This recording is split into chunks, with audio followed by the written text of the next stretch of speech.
छगन भुजबळ हे मराठा समाजाचे किती द्वेष्टे आले पुढं का नाही, मराठा समाजाचे किती द्वेष्टे आहेत त्याचा अनुभव मी यापूर्वीच घेतलेला आहे. तुम्हाला माझा एक आठवणीतला किस्सा सांगतो. मी राष्ट्रवादी काँग्रेस पक्षाचा राज्याचा अध्यक्ष होतो आणि मी नाशिक जिल्ह्याच्या दौऱ्यावर गेलो होतो.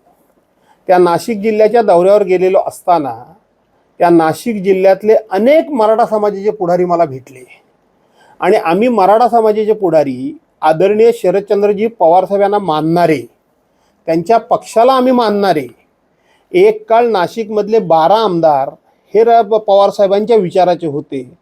आज फक्त हे दोनच, छगन भुजबळ आणि पंकज भुजबळ हे दोनच आमदार फक्त राहिलेले आहेत. त्याचं कारण असं की भुजबळ साहेबांनी फक्त आणि फक्त माळी समाजाचं वर्चस्व वाढावं, पक्ष संपला तरी चालेल याकरता मराठा समाजाचं कसं खच्चीकरण केलं त्याचे सांगणारे अनेक मला आज काही लोकांची नावं म्हणजे मराठा समाजाचे नेत्यांची नावं आठवतात. अशोकराव सावंत असतील, कैलासवासी मला वाटतं विनायकराव दादा पाटील असतील, त्याचबरोबर कैलासवासी डॉक्टर वसंतराव पवार असतील, आज आमदार माणिकराव कोकाटे आहेत. या अनेकांनी मला असं सांगितलं की हा मराठा समाजाचा किती द्वेष्टा माणूस आहे. त्यामुळं मराठा समाजावरची चीड आणि राग आणि द्वेष हा भुजबळांचा पूर्वीपासूनचाच आहे. आज ते ओबीसी समाजाच्या व्यासपीठाचा वापर करून ओबीसी समाजाला पुढे करून आपला जुना राग ते काढतायत, आपला जुना सूर ते उगवतायत. पण मला असं वाटतं की ओबीसी समाजसुद्धा त्यांना ओळखून चुकलेला आहे. 30 तारखेला मुख्यमंत्री रत्नागिरीच्या दौऱ्यावरती आहेत. आपल्या जवळची लोटे MIDC आपल्या मतदारसंघातली, तिथे कोको कोला कंपनीचा प्रोजेक्ट आहे, तिथे भूमिपूजन आहे. मात्र काल स्थानिकांचा जमाव झाला होता रेल्वे प्रकल्पाच्या इथं आणि कोको कोलाच्या इथे. त्यांचं असं म्हणणं आहे की आमच्या जमिनी ज्या कवडीमोल किमतीमध्ये दिल्या होत्या आमच्या मुलांना अजूनही नोकऱ्या दिल्या गेलेल्या नाहीये. असं आहे की हा कोको कोला प्रकल्प जो आहे त्याचं उद्घाटन होणार असं मी ऐकतोय. सुरुवातीलाच या प्रकल्पाचं आम्ही स्वागत केलेलं आहे, आजही आम्ही स्वागत करतो.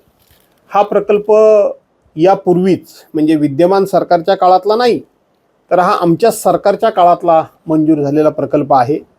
त्याही वेळेला स्थानिक भूमिपुत्रांना न्याय मिळालाच पाहिजे ही भूमिका आमची कालही होती, आजही आहे आणि उद्याही राहील. सातत्यानं अशा प्रकारचे प्रकल्प येऊन जर स्थानिक भूमिपुत्रांवर अन्याय होणार असेल तर आमचं समर्थन त्या स्थानिक भूमिपुत्रांनाच राहणार आहे हे निश्चितपणे.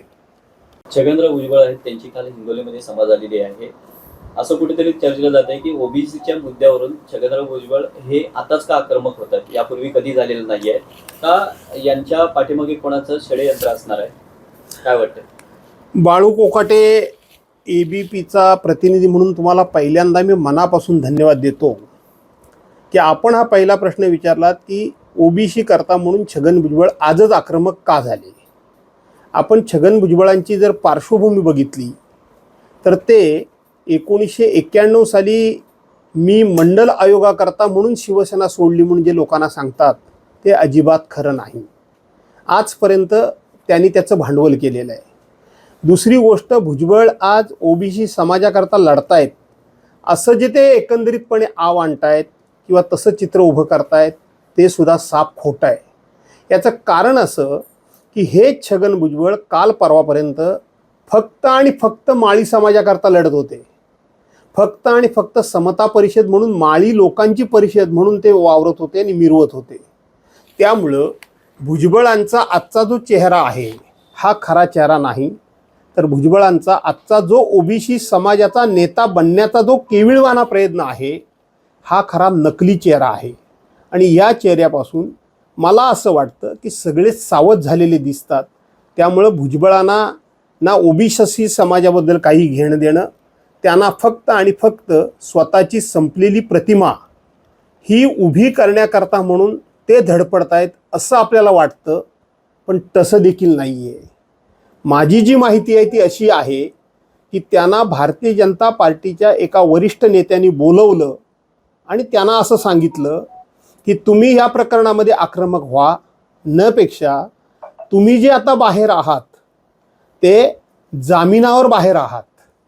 भुजबळ काही वर्ष हे जेलमध्ये होते याची आठवण भुजबळांना पुन्हा पुन्हा करून देण्यात आली आणि त्यातून ओबीसीचा आधार घेऊन आज भुजबळ महाराष्ट्रामध्ये सामाजिक वातावरण दूषित करण्याचा आटोकाट प्रयत्न करतायत. परंतु मी पुन्हा पुन्हा महाराष्ट्रातल्या सर्व जनतेला आणि विशेष करून मराठा आणि ओबीसी समाजाच्या जनतेला हात जोडून विनंती करेन की हा राजकीय डाव हा कोणत्या पक्षाचा आहे आणि त्या पक्षाचा छगन भुजबळ हे मोहरा आहेत का हे ओळखून आपण आपली डोकी शांत ठेवा, एवढंच मी सांगेन. तर काल हिंगोलीमध्ये सभा झालेली आहे, त्याच्यामध्ये असं सुद्धा त्यांनी म्हटलेलं आहे की आरक्षणासाठी शिंदे समिती जी नेमली होती ती सुद्धा रद्द करण्यात यावी म्हणून. असं आहे की भुजबळ हे जाहीर सभातून का बोलतात? शिंदे समिती त्या ठिकाणी रद्द करा, सारथीमधून ओबीसीला आर्थिक मदत करा वगैरे वगैरे काही जे ते मुद्दे मांडतायत, हे निर्णय कोण घेतं? हे निर्णय सत्ताधारी पक्ष घेतो आणि सत्ताधारी पक्षामध्ये छगन भुजबळ आहेत.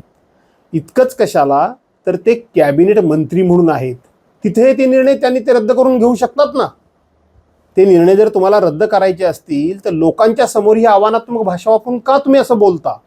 तुम्ही तिथे मांडलं पाहिजे. परंतु मी सांगितल्याप्रमाणे छगन भुजबळांना कोणाशी काही देणं घेणं नाही, तर त्यांना तुम्ही जामिनावर आहात ही भीती दाखवली जाते, त्याच्या पायी त्यांना हा आक्रस्थ करावा लागतोय, असं माझं स्वतःचं मत आहे. सर, कालच डिक्लेअर झालेलं आहे आपल्याला पक्षाकडून विदर्भाची जबाबदारी देण्यात आलेली आहे, काय सांगाल? दुसरी गोष्ट, छगन भुजबळ ज्या व्यासपीठावरून आव्हानं करतात त्याच व्यासपीठावर प्रकाश शेंडगेंसारखा माणूस हा मराठा समाजातला एक सुद्धा आमदार आमचा समाज निवडून येऊन देणार नाही तर नाही, परंतु मराठा समाजातला आमदार न चाडा साधा सरपंच सुद्धा होणार नाही आमच्या व्यतिरिक्त, अशी भाषा वापरतात. काही लोक कोणाचे हातपाय तोडण्याची भाषा वापरतात आणि त्या व्यासपीठावर छगन भुजबळ असतात. याचा अर्थ छगन भुजबळांना हे सामाजिक वातावरण बिघडू द्यायचं आहे का, हे सुद्धा समजलं पाहिजे. राहता राहिला प्रश्न पुढचा जो तुम्ही मला जोडून विचारलं की आजच माझी पूर्व विदर्भाचा संपर्क नेता म्हणून निवड झालेली आहे.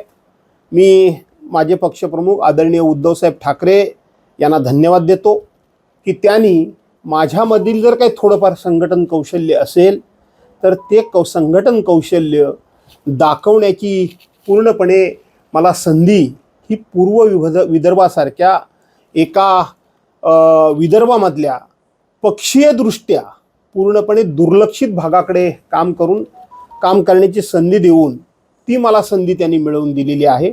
त्याबद्दल मी आदरणीय उद्धव साहेबांना धन्यवाद देतो, त्यांचे आभार मानतो. एबीपी माझा, उघडा डोळे बघा नीट.